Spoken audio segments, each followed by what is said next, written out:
الرحمن الرحیم۔ السلام علیکم ڈیئر اسٹوڈنٹ کلاس میٹرک۔ آج ہمارا جو لیسن ہے پیج نمبر 64 الدرس الخامس جیم سورۃ الاحزاب آیت نمبر 41 تا 52۔ 41 میں اللہ تعالیٰ ارشاد فرماتا ہے یا ایھا الذین آمنوا اذکروا اللہ ذکرا کثیرا، اے ایمان والو اللہ کا بہت زیادہ ذکر کرو۔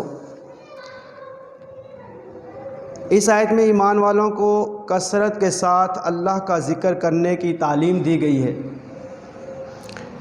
ذکر میں کلمہ طیبہ کا ورد، اللہ تعالیٰ کی حمد و ثناء اور بڑائی بیان کرنا وغیرہ، اور کثرت کے ساتھ ذکر کرنے سے مراد صبح شام سردی گرمی تمام اوقات میں اللہ تعالیٰ کا ذکر، یوں ہی تمام خشکی یا سمندری ہموار زمین یا پہاڑوں پر تمام جگہوں پر اللہ کا ذکر کیا جائے۔ اس سے مراد 5 نمازیں بھی مراد ہے کہ اللہ تعالیٰ کا ذکر سے مراد ہے کہ 5 نمازیں ادا کرو کہ اللہ تعالیٰ کا ذکر ہوتا رہے گا۔ دوسری آیت میں اللہ تعالیٰ ارشاد فرماتا ہے وَسَبِّحُ بُکْرَةً وَأَصِیلًا، اور صبح شام اس کی پاکی بیان کرو۔ ارشاد فرمایا گیا کہ صبح شام ہر نقص و عیب سے اللہ تعالیٰ کی پاکی بیان کرو۔ یہاں صبح اور شام کا خاص طور پر ذکر اس لیے ہوا کہ یہ دونوں اوقات دن اور رات کے فرشتوں کے جمع ہونے کے اوقات ہیں، اور یہ بھی کہا گیا کہ صبح اور شام یعنی دن دونوں اطراف کا ذکر کرنے سے ذکر کی مداومت کی طرف اشارہ فرمایا گیا ہے، یعنی ہمیشہ ذکر کرو۔ مفسرین صبح شام کے ذکر سے مراد بھی 5 نمازوں سے لیا گیا ہے۔ اگلی آیات میں ارشاد ہوتا ہے وَالَّذِي يُصَلِّي عَلَيْكُمْ وَمَلَائِكَتُهُ، وہی ہے جو تم پر رحمت بھیجتا ہے، اس کے فرشتے تمہارے لیے دعا کرتے ہیں تاکہ وہ تمہارے اندھیروں سے اجالے کی طرف نکالے، تمہیں اندھیرے سے اجالے کی طرف نکالے اور مسلمانوں پر مہربان ہے۔ اس نزول آیات کے متعلق حضرت انس رضی اللہ تعالیٰ عنہ فرماتے ہیں ان اللہ و ملائکتہ یصلون علی النبی آیت نازل ہوئی تو حضرت ابوبکر صدیق نے عرض کی یا رسول اللہ، جب آپ کو اللہ تعالیٰ کوئی فضل اور شرف عطا فرماتا ہے تو ہم نیاز مندوں کو بھی آپ کے طفیل میں نوازتا ہے۔ اس پر اللہ تعالیٰ نے یہ آیت نازل فرمائی۔ اگلی آیت میں ارشاد ہوتا ہے تحیتہم یوم یلقونہ سلام وعد لہم اجرا کریما، جس دن وہ اللہ سے ملاقات کریں گے اس وقت ان کے لیے ملتے وقت کا ابتدائی کلام سلام ہو گیا، یعنی کہ جب اللہ تعالیٰ سے ملاقات ہوگی اس وقت سب سے پہلا ورڈ جو ہے، جو لفظ ہے، وہ سلام کیا جائے گا کہ سلام ہوگا۔ اور اللہ تعالیٰ ان کے لیے عزت کا ثواب اللہ تعالیٰ نے تیار کر رکھا ہے۔ اس آیت میں ارشاد ہوتا ہے کہ اللہ تعالیٰ سے ملتے وقت یہ سلام کا جو ورڈ ہے وہ سلام کیا جائے گا کہ آپ پر سلامتی ہو۔ اس سے مراد کہ موت کا وقت ہے یا قبروں سے نکلنے کا، یا اس سے جنت میں داخل ہونے کا وقت بھی مراد ہے۔ حضرت عزرائیل علیہ السلام جب کسی مومن کے پاس اس کی روح قبض کرنے کے لیے آتے ہیں تو سب سے پہلے اسے سلام کرتے ہیں، اور یہ کتنا مومنین کے لیے اجر و ثواب کا کام ہے کہ دیکھیں کہ حضرت عزرائیل علیہ السلام جو فرشتہ مقرر کیا گیا ہے، اللہ تعالیٰ نے جو مقرر فرمایا ہے، اسے کیا ہے کہ وہ مومنوں کے پاس جب آتا ہے تو سب سے پہلے سلام کرتا ہے، اور سلام کرنے کے بعد پھر اس مومن کی روح قبض کی جاتی ہے، اور فرماتا ہے وہ فرشتہ کہ اے مومن تجھے سلام ہو کہ تیرے رب نے تجھے سلام بھیجا ہے، سلام عنایت فرمایا ہے، اور سلامتی کی طرف اشارہ دیتا ہے۔ اگلی آیات میں ارشاد ہوتا ہے یا ایھا النبی انا ارسلناک شاہدا ومبشرا ونذیرا، اے نبی بے شک ہم نے تمہیں گواہ اور خوشخبری دینے والا اور ڈر سنانے والا اور اللہ کی طرف اس کے حکم سے بلانے والا اور چمکا دینے والا آفتاب، یعنی کہ سورج کی طرح چمکنے والا روشن بنا کر بھیجا۔ اس آیت میں ارشاد ہوا کہ اے نبی، بے شک ہم نے تمہیں گواہ بنا کر بھیجا۔ ایک وصف یہ بھی بیان فرمائی کہ اللہ تعالیٰ نے آپ کو شاہد بنا کر بھیجا۔ شاہد کا ایک معنی یہ بھی ہے کہ حاضر ناظر، یعنی مشاہدہ فرمانے والا، اور ایک معنی حضرت اعلیٰ حضرت امام احمد رضا خان علیہ رحمۃ الرحمن فرماتے ہیں، شاہد کا ترجمہ حاضر و ناظر ہی ہے۔ اور اگلی آیت میں کیا ارشاد فرمایا، وَبَشِّرِ الْمُؤْمِنِينَ بِأَنَّ لَهُم مِّنَ اللَّهِ وَفَضْلًا كَبِيرًا، اور اے ایمان والوں کو خوشخبری دے دو، اور ایمان والوں کو خوشخبری دے دو کہ ان کے لیے اللہ کا بڑا فضل ہے۔ وَبَشِّرِ الْمُؤْمِنِينَ، اور اے ایمان والوں کہ خوشخبری ہو، یعنی اے حبیب،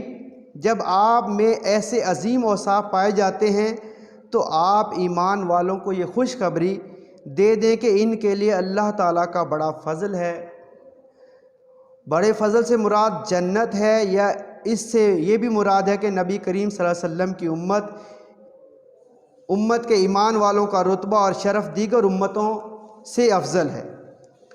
یعنی کہ دوسری امتوں سے بھی زیادہ ان کا جو ہے رتبہ ہے اس امت کا۔ اور اللہ تعالیٰ نے ارشاد فرمایا کہ اے نبی، ہم نے تمہیں شاہداً و مبشرا و نذیرا، یعنی کہ آپ کو ایسا بنا کے چمکا کے بھیجا کہ انہیں خوشخبری دے دو کہ آپ کی امت بھی دوسری امتوں سے افضل ہے۔ اگلی آیات میں ارشاد ہوتا ہے، وَلَا تُطِعِ الْكَافِرِينَ وَالْمُنَافِقِينَ وَدَعْ أَذَاهُمْ وَتَوَكَّلْ عَلَى اللَّهِ وَكَفَى بِاللَّهِ وَكِيلًا، اور کافروں اور منافقوں کی بات نہ مانو اور ان کو ایذا یعنی تکلیف پر درگزر کر دو، اور اللہ پر بھروسہ رکھو، اور اللہ کافی کام بنانے والا ہے۔ وَلَا تُطِعِ الْكَافِرِينَ وَالْمُنَافِقِينَ، اور کافروں اور منافقوں کی بات نہ مانو، یعنی اے حبیب آپ مکہ کے کافروں اور مدینہ کے منافقوں کی بات نہ ماننے اور ان کی مخالفت کرنے پر ثابت قدم رہیں۔ یہ آیت نازل ہوئی کہ آپ ان کی باتوں میں نہ آئیں، کہ اے حبیب اپنے باتوں پہ ثابت قدم رہیں اور ان کی باتوں کو نہ مانیں، ان کی مخالفت کرنے پر ثابت قدم رہیں، اور جب تک اللہ کی طرف سے آپ کو کوئی حکم نہیں دیا جاتا تب تک آپ ان کی طرف سے پہنچنے والی ایذاؤں سے درگزر فرماتے رہیں۔ یعنی کہ یہ کتنا بھی آپ کے اوپر تکلیف دیں یا ایذا پہنچائیں، آپ کو کچھ بھی کہیں، آپ ان کو درگزر فرماتے رہیں جب تک اللہ تعالیٰ کی طرف سے کوئی پیغام نہیں آ جاتا۔ اگلی آیات میں ارشاد فرمایا، آیت نمبر 59 میں، یا ایھا الذین آمنوا اذا نکحتم المؤمنین، اے ایمان والو جب تم مسلمان عورتوں سے نکاح کرو تو پھر انہیں بغیر ہاتھ لگائے طلاق دے دو تو ان پر تمہاری وجہ سے کوئی عدت نہیں، جسے تم شمار کرو تو انہیں فائدہ پہنچاؤ اور انہیں اچھے طریقے سے چھوڑو۔ اس آیت میں ارشاد ہوا کہ اس آیت سے معلوم ہوا کہ اگر عورت کے ازدواجی تعلق، یعنی کہ اس کا اپنے ازواج میں منسلک کرتے ہو، تعلق قائم کرنے سے پہلے اگر طلاق دے دیتے ہو تو اس پر عدت واجب نہیں ہوتی۔ جو عدت اس پر واجب ہوتی ہے، اگر کسی کا شوہر اسے طلاق دے دیتا ہے تو اس پر عدت ہوتی ہے۔ اگر تم اس سے اپنے پاس نکاح کر کے آئے ہو اور آپ نے نکاح کرنے کے فوراً بعد اسے طلاق دے دی ازدواجی تعلق قائم کرنے سے پہلے ہی، تو اس پر کوئی عدت نہیں ہے، اور انہیں اچھے طریقے سے چھوڑو کہ جب تم مسلمان عورتوں سے نکاح کرو پھر انہیں بغیر ہاتھ لگائے طلاق دے دو۔ اس آیت سے معلوم ہوا کہ اگر عورت کو ازدواجی تعلق قائم کرنے سے پہلے طلاق دے دی تو اس پر کوئی عدت واجب نہیں۔ یہاں اس سے متعلق مزید مسائل یہ ہیں کہ خلوت صحیحہ قربت کے حکم میں ہے، اگر خلوت صحیحہ کے بعد طلاق واقع ہو تو عدت واجب ہوگی، اگر ازدواجی زندگی کا تعلق آپ میں قائم ہو گیا تو پھر عدت واجب ہوگی. اگر ازدواجی زندگی میں تعلق قائم نہیں ہوا، اگر آپ نے اس آیت میں ارشاد فرمایا کہ طلاق دے دی، تو اس پر عدت واجب نہیں ہے. اور آیت نمبر 50 میں ارشاد ہوتا ہے یا ایھا النبی انا احللنا لک ازواجک التی، اے نبی ہم نے تمہارے لیے تمہاری وہ بیویاں حلال فرمائی جنہیں تم مہر دو، اور تمہاری مملوکہ کنیزیں جو اللہ نے تمہیں مال غنیمت میں دیں، اور تمہارے چچا کی بیٹیاں، اور تمہارے پھپھو کی بیٹیاں، اور تمہارے ماموں کی بیٹیاں، اور تمہاری خالوں کی بیٹیاں جنہوں نے تمہارے ساتھ ہجرت کی، اور ایمان والی عورتیں تمہارے لیے حلال فرمائیں. تو یا ایھا النبی، اے نبی، اس آیت میں نکاح سے متعلق نبی کریم صلی اللہ علیہ وسلم کی خصوصیات بیان کی گئی ہیں. خصوصیات بیان کرتے ہوئے ارشاد فرمایا ہے اور جن عورتوں سے اے نبی تم نکاح کرو، اللہ تعالیٰ نے اپنے حبیب کے لیے حلال فرمایا کہ یہاں ان کی 4 قسم بیان کی گئی ہیں. وہ کون سی 4 قسم کی عورتیں ہیں جن سے اللہ تعالیٰ نے اپنے حبیب صلی اللہ علیہ وسلم کی طرف یہ آیت نازل فرمائی اور فرمایا کہ ان سے نکاح کرو؟ نمبر 1، وہ عورتیں جنہیں نبی کریم صلی اللہ تعالیٰ علیہ وسلم نے مہر عطا کیا، یعنی کہ حق مہر عطا فرمایا، جیسے حضرت خدیجۃ الکبریٰ رضی اللہ تعالیٰ عنہا اور حضرت عائشہ صدیقہ رضی اللہ تعالیٰ عنہ. نمبر 2، وہ عورتیں جو مال غنیمت میں حاصل ہوئیں، جیسے حضرت صفیہ اور حضرت جویریہ رضی اللہ تعالیٰ عنہا. انہیں تاجدار مدینہ صلی اللہ علیہ وسلم نے آزاد فرمایا اور ان سے نکاح کیا. اور نمبر 3، نبی کریم صلی اللہ علیہ وسلم کی چچا کی بیٹیاں،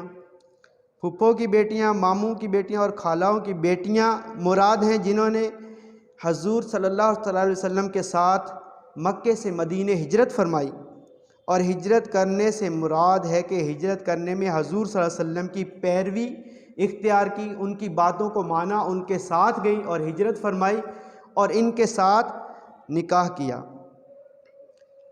ہجرت کرنے کے بعد ان سے ہر ایک سے نکاح کرنا حلال ہے، اور یہ بھی ہو سکتا ہے کہ خاص حضور صلی اللہ علیہ وسلم کے حق میں ان عورتوں کا حلال ہونا اس قید کے ساتھ موقید ہو، جیسا کہ حضرت ام ہانی بنت ابو طالب کی روایت اس طرف اشارہ کرتی ہے. چنانچہ آپ فرماتی ہیں حضور صلی اللہ علیہ وسلم نے مجھے نکاح کا پیغام دیا تو میں نے بچوں والی ہونے کا عذر پیش کیا. نبی کریم صلی اللہ علیہ وسلم نے میرے عذر کو قبول فرما لیا. پھر اللہ تعالیٰ نے یہ آیت نازل فرمائی تو میں اس کے لیے حلال نہ کی گئی کیونکہ میں نے نبی کے ساتھ ہجرت نہ کی تھی. یعنی کہ جنہوں نے ہجرت نہ کی تھی وہ حلال نہ فرمائی. اور نمبر 4 پہ کون سی عورتیں ارشاد ہیں؟ اس مومنہ عورتوں کو بھی اللہ تعالیٰ نے اپنے حبیب صلی اللہ علیہ وسلم کے لیے حلال کر دیا جو مہر اور نکاح کی شرائط کے بغیر اپنی جان آپ صلی اللہ علیہ وسلم کو حبہ کر دیں. البتہ اس میں شرط یہ ہے کہ رسول صلی اللہ علیہ وسلم اسے نکاح میں لانے کا ارادہ فرمائے تو وہ حلال ہے. وہ کون سی عورتیں؟ جنہوں نے اپنی جانیں آپ صلی اللہ علیہ وسلم پر حبہ کر دی، آپ صلی اللہ علیہ وسلم پر نشاور کر دی اور آپ صلی اللہ علیہ وسلم کے اوپر نشاور کر دی، یعنی کہ اپنی جانوں کی پرواہ تک نہ کی، وہ بھی عورتیں آپ صلی اللہ علیہ وسلم کے لیے حلال ہیں. تو آگے کیا ارشاد ہوتا ہے؟ اللہ تعالیٰ آیت نمبر 50 میں ارشاد فرماتا ہے کہ یہ جو عورتیں ان سے نکاح کرو اور یہ آپ کے لیے حلال ہیں. اور 51 میں اللہ تعالیٰ ارشاد فرماتا ہے کہ ان عورتوں سے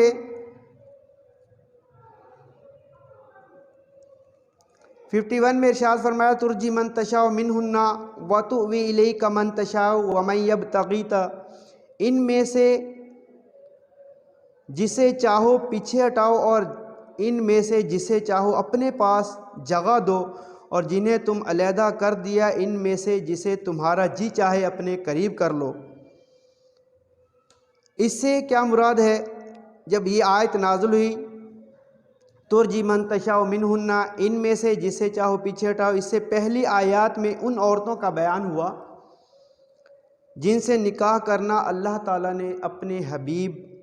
صلی اللہ علیہ وسلم کے لیے حلال فرمایا، اور اس آیت میں ازواج مطہرات کے ساتھ سلوک کے حوالے سے آپ صلی اللہ علیہ وسلم کو دیے گئے خصوصی اختیار بیان کیے۔ چنانچہ ارشاد فرمایا کہ اے پیارے حبیب، آپ کو یہ اختیار دیا گیا ہے کہ جس زوجہ کو چاہیں اپنے سے دور رکھیں اور جسے چاہیں اپنے پاس رکھیں، اور ازواج مطہرات میں باری مقرر کریں یا نہ کریں۔ دوسرا قول حضرت عائشہ صدیقہ رضی اللہ تعالیٰ سے مروی ہے کہ یہ آیت ان عورتوں کے حق میں نازل ہوئی جنہوں نے اپنی جانیں حضور پر نور صلی اللہ علیہ وسلم کے نظر کی، اور حضور اکرم صلی اللہ علیہ وسلم کو اختیار دیا کہ ان میں سے جن کو چاہیں قبول کریں اور ان کے ساتھ نکاح فرمائیں، اور جس کو چاہیں انکار فرما دیں۔ اگلی آیت میں ارشاد ہوتا ہے لا یحل لک النساء من بعد ولا ان تبدل بہن من ازواج، آیت نمبر 52 میں، کہ ان کے بعد مزید عورتیں تمہارے لیے حلال نہیں، اور نہ یہ کہ ان کی جگہ اور بیویاں بدل لو، اگرچہ تمہیں ان کا حسن پسند آئے، مگر تمہاری کنیزیں جو تمہاری ملکیت میں ہوں، اور اللہ ہر چیز پر نگہبان ہے۔ یہاں پہ پہلے ان عورتوں کے بارے میں ارشاد فرمایا کہ آپ ان 4 قسم کی عورتوں سے نکاح فرمائے، جو اللہ تعالیٰ نے آیت نمبر 50 میں ارشاد فرمایا۔ پھر اگلے 51 میں ارشاد فرمایا کہ اے حبیب، جسے تم چاہو اپنے پاس رکھنا چاہو، جسے چاہو تم اپنے سے دور کر دو۔ اگلی آیت میں ارشاد فرمایا کہ اب اس سے زیادہ تمہارے لیے جائز نہیں کہ تم اور نکاح کرو۔ کتنے؟ آگے سنیے، لا یحل لک النساء من بعد،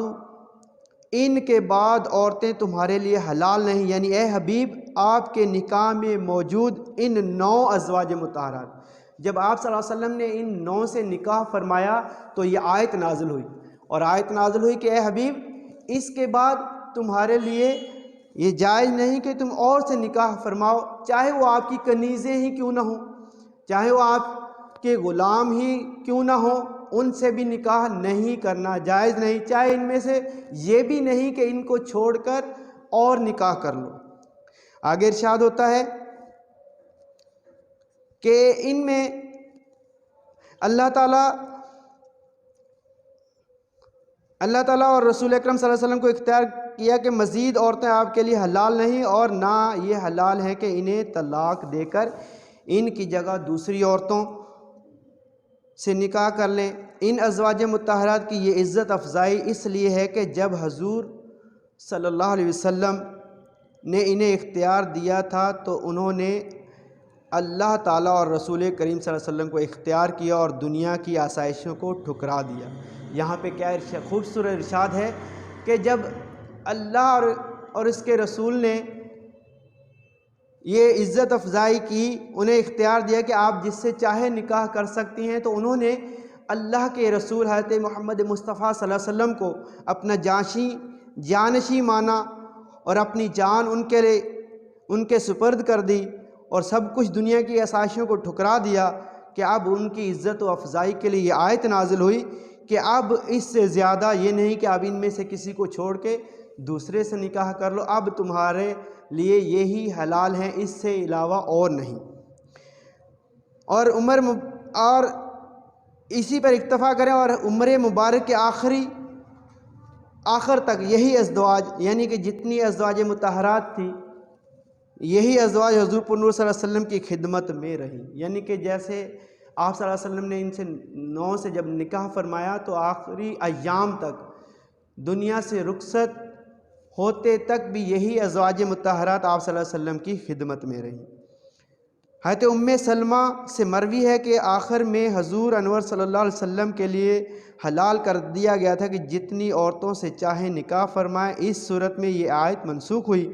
اور اس کی آیت انا احللنا لک ازواجک کا یہ آیت ہے، اور اسی پر اکتفا کیا۔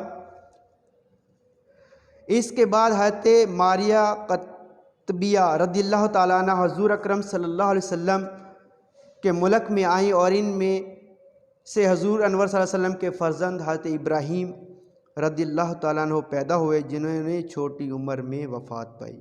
ہمارا لیسن آیت نمبر 41 سے 52 تک تھا، اور یہ کمپلیٹ ہوا۔ یہاں پر اسٹوڈنٹ سے ہے کہ جو بھی کوشچنس وغیرہ یا کوئی ہو آپ کا سوال، وہ آپ کمنٹس میں لکھ کر ہمیں بتائیے گا، انشاءاللہ وہ آپ کو بتا دیا جائے گا۔ ٹھیک ہے، اللہ حافظ۔